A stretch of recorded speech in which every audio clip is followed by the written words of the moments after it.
my father got to know this person. Yeah. And so my father told me to go to see him. He lived in another city, so I had to make a trip, 2-hour trip by train.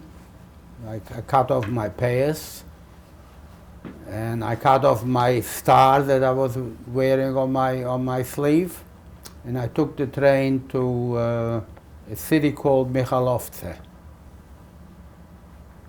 And I told him that my father sent me, that he should come and pick him up. So he went with 2 more detectives. He went to our town, and he had to go to the police and tell them that he wants to arrest my father, because he knows that my father is holding foreign currencies. And he went to the house, but that was all prearranged, that this is going to happen. And he searched our house, and my father finally admitted that he had foreign currencies. And he dug it up out of the ground in front of him. And then he arrested my father, brought him back to the city where he was. So then my sister was hiding in another place, and she came to his office, and they arrested us, and we were, for several weeks, I think 3 weeks, we were in jail. Until while we were in jail, most of the Jews from our town and from other cities were deported.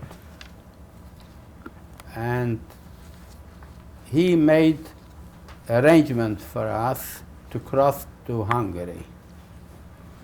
So I crossed with my father and my sister, and a few other people were with us. 3 other people were with us, 2 women and 1 man from our town. Was the person who helped you cross named Litchi, or? No, the person that helped us cross, his name was Joe Kessler. That was his name. Yeah, his name was Joe Kessler, and we paid $200 per person to cross the border. U.S. dollars? Pardon? United States dollars? Yeah, the dollars. Yeah. $200 for each person. Can you describe how it was being in jail? I didn't get your question. Can you describe how it was for being in jail when they caught you? In jail, Yeah. it was just. It was the first time I was in jail. It was just horrible because the jail was overloaded with people. Most of them were Jewish people that had connections to be jailed, because from the jail they didn't deport you until the trial was over and you paid the penalties or whatever. So we were in jail for 3 weeks. Afterwards he called us, took us out on Saturday morning for a hearing, and took us to his office and called the police and tell them that we escaped, because he had to account for us that we had escaped. So the police were looking all over town for my father and for me and for my sister. But we were actually in his office. In the same evening, he drove us to the Hungarian border to meet the smugglers that will take us across.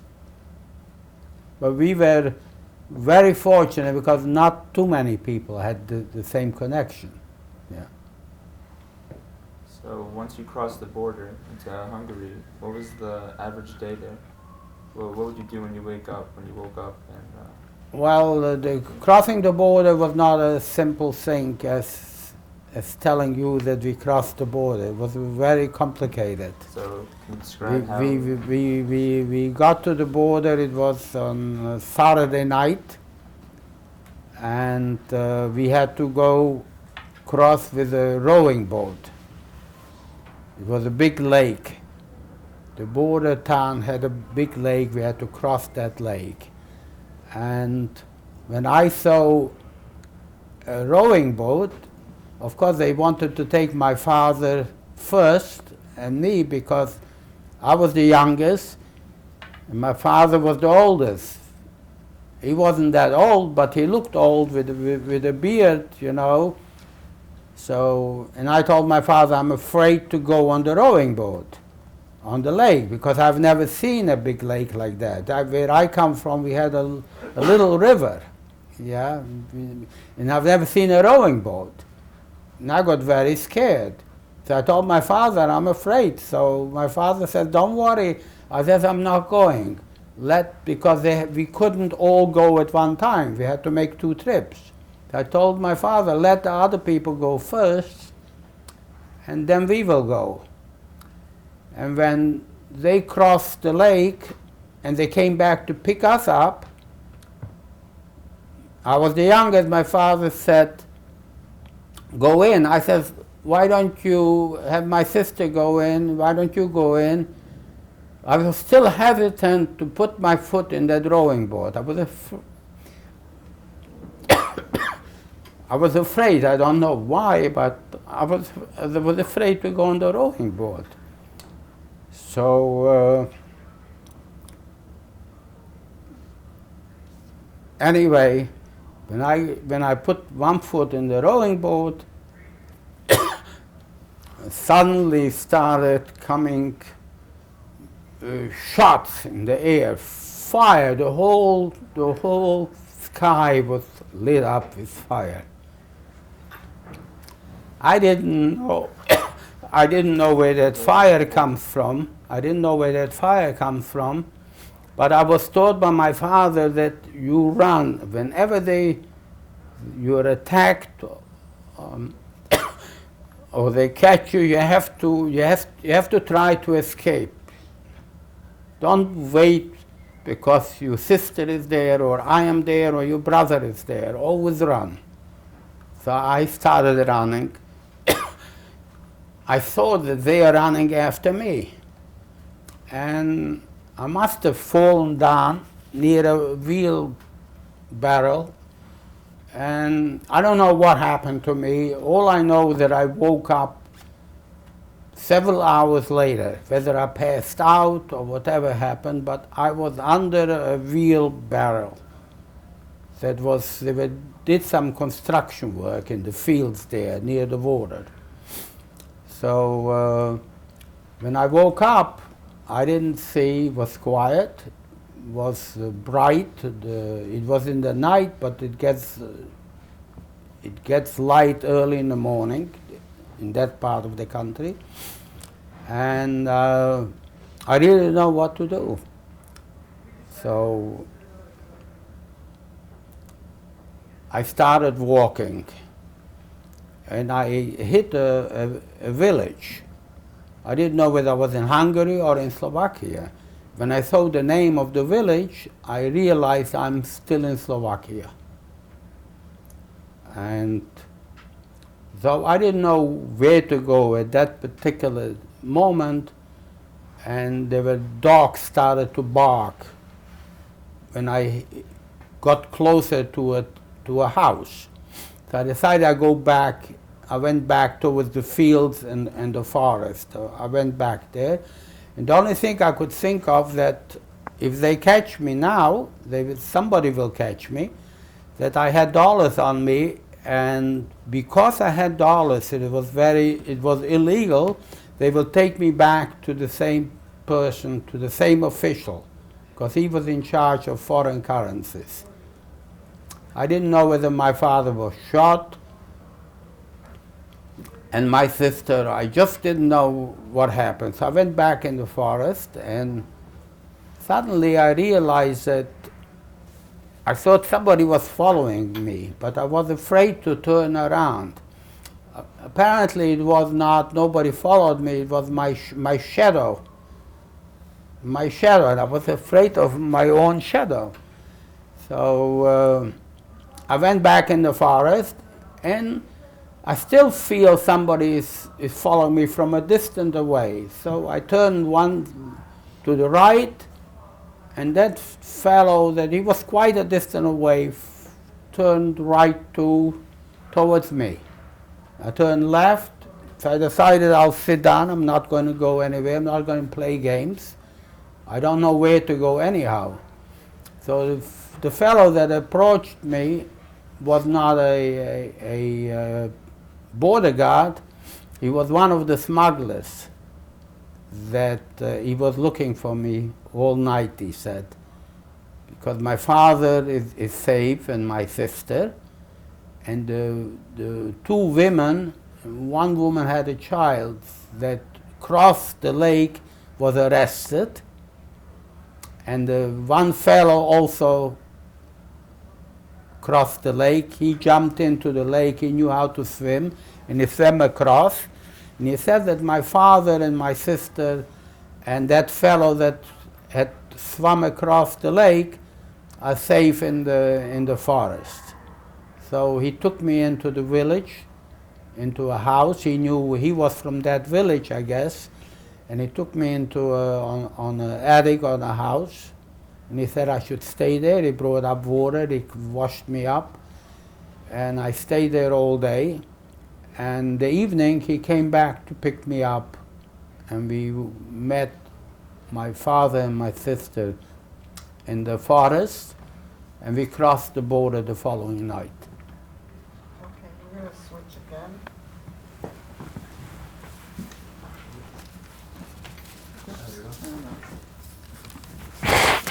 How do you pronounce the guy's name? That was the head of the Mauricio? currency. Was that Lichy? Lichy. Mauricio, Lichy. I have a picture of him. the, Do you? Yeah, the I mic brought that a was picture on with him me.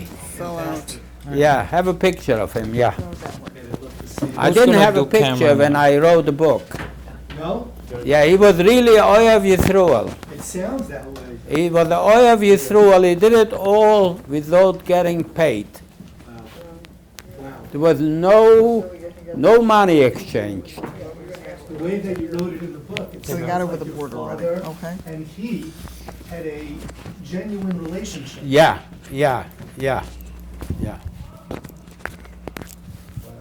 You read the book. I did. I did. Okay. Mauricio, do you wanna Excuse see me, if it's I a bit get this difficult good word? sometimes to talk. It's touching the jacket though, the way I put it on. I don't, here, wait, just, It's fine. okay. So you start as, so he gets Frank's over, Hebrew so what name is happened Ephraim. next? Yeah, What? what happened Hey, next? Frank's Hebrew name is Ephraim. Ephraim, yeah, he was the oldest of, Right. yeah, He was 33 when the war Yeah. broke out. yeah. He was born in 1905. Yeah. Okay, you start with my name. He was 20 years older than me. Right. Yeah. Hi, my name is Ellie Morel. A little louder. Ellie. My name is Ellie Morel. We left off where your family had just crossed with your father and sister into Hungary. So where did you go immediately when you entered? They took us in on the Hungarian side. They took us into a village where they paid the people for letting us in. And we washed up, we cleaned up, and we had to go into town. The town's name was Košice. It was a big city, it was not a little town, and it was a lot of Jewish people there. And they had a Jewish place where to take us in, that would let refugees in, because they were afraid to let refugees in. It was very, the fine for aiding or helping a refugee was very big there. So people were very afraid to let the refugees in. So they had to they cleaned us up, and we despised as local people. My father, of course, had a long beard, and he was bandaged up, so the beard doesn't show out. He was bandaged up like a person that was in an accident, hurt. And we walked in. It was probably an hour or so walk to town. We came into it was a Jewish house that this was part of their their livelihood, letting refugees in. Of course, we had to pay for that. They didn't let you in for free. We had to pay $20 a day for them to let you stay there per day, $20. So they took us to this Jewish house, and then we called our sister in, she lived in a different city. She came the following day to pick us up. And she moved you to Satmar? That was when? No, she moved us first to her place, and there she fitted us out with phony papers, and I went to Satmar. My sister went to a different place, and one of my brothers was already in Satmar, that crossed the border before us. He was in Satmar with my sister. So I went to Satmar after a few days. Yeah. And living in Satmar, what did you do every day there? Every day I went to, Satmar was very easy because you didn't have to speak the language. You were able to speak Yiddish. It was a very Jewish town. So we went to shul, we went to yeshiva. We were mingling around. Of course, we did not tell anybody, even in the shul. And even in the yeshiva, we wouldn't tell anybody that we are refugees. They would have probably just not want to have anything, not even to talk to us. That's how much they were afraid of refugees. Yeah. How long did you stay in Satmar?